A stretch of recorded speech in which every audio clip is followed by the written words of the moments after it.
ስራ ቦታ እኮ ድንገት አንድ የስራ ባልደረባችን ታሞ እሱን ሆስፒታል ይዘን ሄደን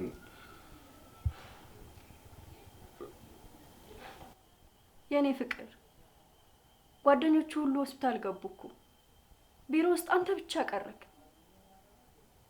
ለመሆኑ አንቺስ መች ነው የምትገባው?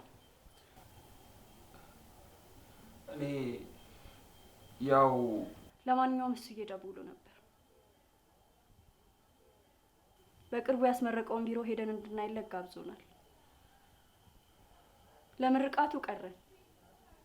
እሱም ባንተ ምክንያት። ቢያንስ ግን ነገ እንዳናስጠብቀው